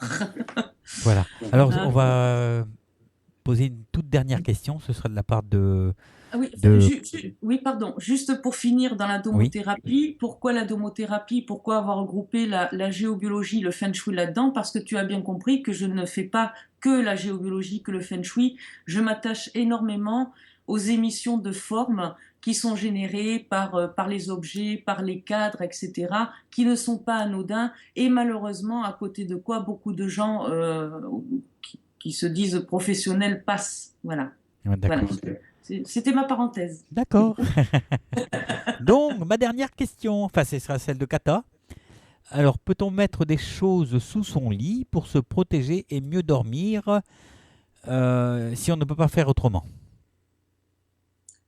Genre du sel dans une gamelle, par exemple, ou des choses comme ça, quoi. Là, c'est très dangereux. Le sel se charge. Alors, ça, c'est comme l'histoire quand on se réfère aux anciens. Alors, il y a le sel, il y a l'huile, Ce sont entre guillemets, des remèdes qui peuvent être certainement à un moment donné très efficaces, mais qui sont efficaces qu'à très court terme. Il faut faire très, très, très attention à ce genre de choses. J'ai une anecdote en tête. Un monsieur qui avait fait la même chose que cette dame, mais au lieu de mettre la coupe remplie de sel sous son lit, il avait mis sous son canapé et il a adopté des petits chatons. Et sur les petits chatons, il y en a un qui s'est glissé sous le canapé et qui a été littéralement foudroyé au contact du sel parce que c'était un endroit extrêmement chargé. D'accord. Donc, là aussi, j'ai un positionnement qui est un peu à part. Dieu merci, je suis quelqu'un d'à part. Je dirais que la meilleure des protections, mais mes stagiaires connaissent bien mon laïus, la meilleure des protections, c'est de ne pas avoir besoin de protection. Maintenant, c'est-à-dire que vous avez un nœud géopathogène, comme vous l'avez deviné, je suis de ceux et de celles qui respectent ce qui est. Donc, plutôt que d'aller chercher à dévier le réseau, je vais tout simplement, en bonne intelligence avec la nature et dans le respect de ce qui est, simplement demander aux personnes de déplacer le lit de 20 ou de 30 cm, ce qui va, eux, les mettre dans des zones neutres, ce qui va empêcher de leur faire payer des soi-disant remèdes à plusieurs centaines d'euros, etc., parce que j'ai vu des aberrations là aussi. Donc voilà, donc la meilleure des protections, c'est de ne pas avoir besoin de protection. Maintenant, de ce que j'ai entendu dans la question, il y avait quand on ne peut pas faire autrement. Donc a priori, c'est une dame qui a un passé et qui a dû avoir affaire à plusieurs personnes. Donc éventuellement, cette dame, si elle a des questions plus précises, elle peut me contacter en MP. D'accord. Voilà, et ben on va parler un petit peu de toi maintenant. Maintenant qu'on a fait tout le tour, voilà, comment te contacter, où exerces-tu et dans un rayonnement de combien de kilomètres te déplaces-tu pour aller soigner les maisons, si on peut dire? Ah, alors, moi, je suis multicarte et il m'est arrivé de traverser la France. Hein? Tu es multicarte Michelin? Ouais, c'est ça. Mais tu vois, je ne me sers pas que des réseaux telluriques, je me sers aussi des réseaux routiers de temps en temps. Bah tiens. Hein? Donc, pour répondre à ta question, je peux être amenée à me déplacer. Je suis déjà allée dans le sud de la France. Auquel cas, on s'arrange avec la personne. Hein. Il faut que ce soit juste pour elle et juste pour moi. Donc, dans des cas comme ça, on peut demander, je peux demander des indemnités kilométriques. Et sachant que, comme j'aime bien savoir ce à quoi je peux être confrontée, je demande, si c'est pour la géobiologie, par exemple, je fais une préétude sur plan. Je demande des photos de la personne, de la tête aux pieds, de face, de profil. Voilà, éventuellement les références cadastrales du lieu, parce que je vais voir aussi l'environnement via Internet avant de me déplacer. Je fais tous mes repères, enfin des premiers repères pour identifier les problématiques déjà à distance sur plan, et ensuite, si ça le justifie, je me déplace. Si la personne est capable de suivre mes directives à distance, ça lui économise du temps, de l'argent, de l'énergie, et à moi aussi, et tout le monde est content au final. D'accord. Pour les soins à la personne, c'est différent. Je travaille beaucoup à distance par Skype ou par téléphone. Je travaille avec le Canada, la Belgique, la Suisse, l'Espagne. Il n'y a pas de frontières dans les dom-toms. Je travaille avec la Réunion. Comme je travaille sur recommandation, ben voilà, les gens de la Réunion m'envoient d'autres gens de la Réunion. Donc en distance, on soigne la personne. Il n'y a pas de frontières. Il n'y a pas cette histoire de déplacement. Voilà. Voilà. As-tu un petit site internet? Ah, c'est pas un petit site, faut pas minimiser. As-tu un grand site internet? Alors oui, c'est www.harmonie, donc HARMONIE, vital, vitale.fr. Voilà. Et qu'est-ce qu'on y trouve dans ton site? Pardon? Qu'est-ce qu'on y trouve dans ton site? Dans mon site, on y trouve plein de choses intéressantes. Je passe sur mon historique, ce qui m'a amené à faire tout ça, puisque c'est la vie qui m'a forcé, parce que je suis un peu du genre têtu. Mais on va y trouver des liens fort intéressants, des ouvrages. On parlait tout à l'heure de radiesthésistes comme de Bélisal, Morel, Enel. Donc les personnes trouveront dans mon site les liens internet pour accéder directement au bouquin imprimable sous forme PDF. J'ai classé aussi par thème, j'ai classé par auteur. Ils vont y trouver des témoignages sur les soins à la personne, sur les formations, puisque je suis également formatrice. Voilà, j'ai mis un petit thème de conférence qui englobe tout pour ceux et celles qui voudraient que je fasse des petites conférences dans le cadre d'associations ou entre personnes, entre particuliers. Il n'y a pas de souci, ça me gêne pas. Et ils vont trouver, mes prestations, les différents domaines dans lesquels j'interviens. Et ma méthode, la MCL que j'ai créée, alors ça s'appelle la MCL faute d'imagination, donc MCL pour méthode Catherine Lejeune, c'est vachement original. Désolée. Hein. Et voilà, méthode qui par contre je me refuse encore à enseigner, car sur tous les stagiaires que j'ai eus, tu vois, je n'ai eu sincèrement que 2 personnes qui seraient à même de pouvoir l'appliquer, parce que déontologiquement, il y a une certaine déontologie, un certain état d'esprit à avoir. Hein. Donc si ces personnes m'écoutent, elles se reconnaîtront. Mais même elles, tu vois, encore aujourd'hui, je suis pas prête à enseigner cette méthode, parce qu'elle consiste à pouvoir remettre en place des os à distance, des organes, les remettre en place également, les soigner. Donc c'est une méthode que j'ai malheureusement découverte ou mise au point au travers de ma propre expérience de souffrance corporelle suite à divers accidents qui m'ont amené à faire tout ce que je fais aujourd'hui.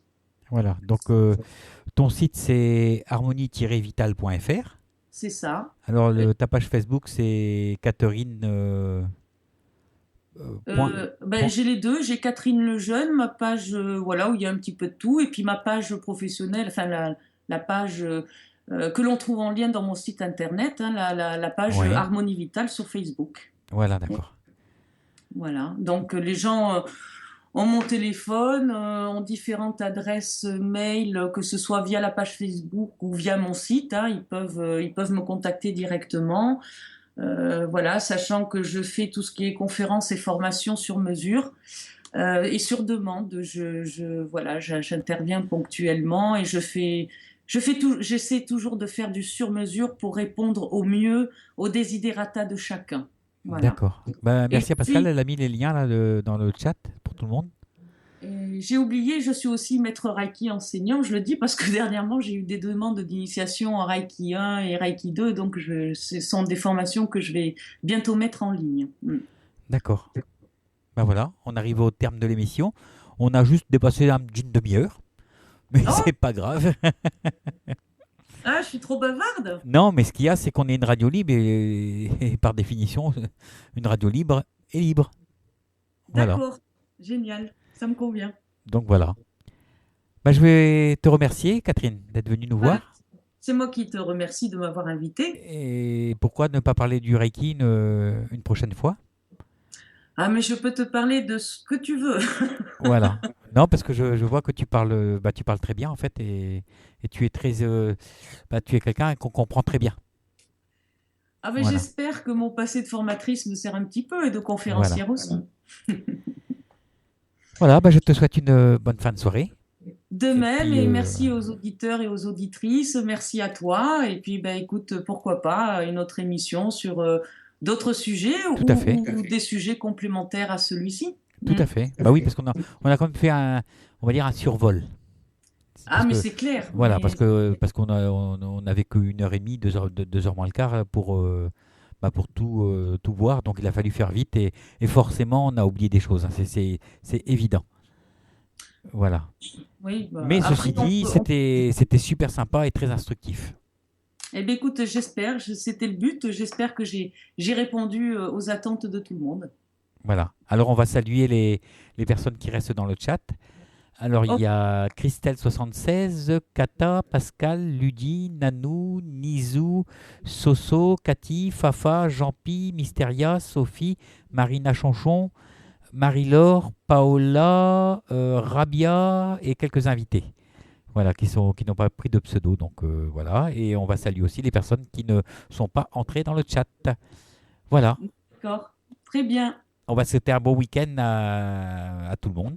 Et puis on se retrouve donc lundi d'une part pour la country music et mardi pour l'émission de voyance et de médiumnité en première partie donc à 19h30 et à 21h30 vous aurez donc rendez-vous avec notre ami Kate Verrept et son arbre aux étoiles avec la psychogénéalogie. Voilà, voilà. Je te fais des gros bisous Catherine. Moi aussi, je vous embrasse. Portez-vous bien tous et Voilà, toutes. et bonne soirée à toutes et tous, bon week-end. Salut. Bon week-end, salut.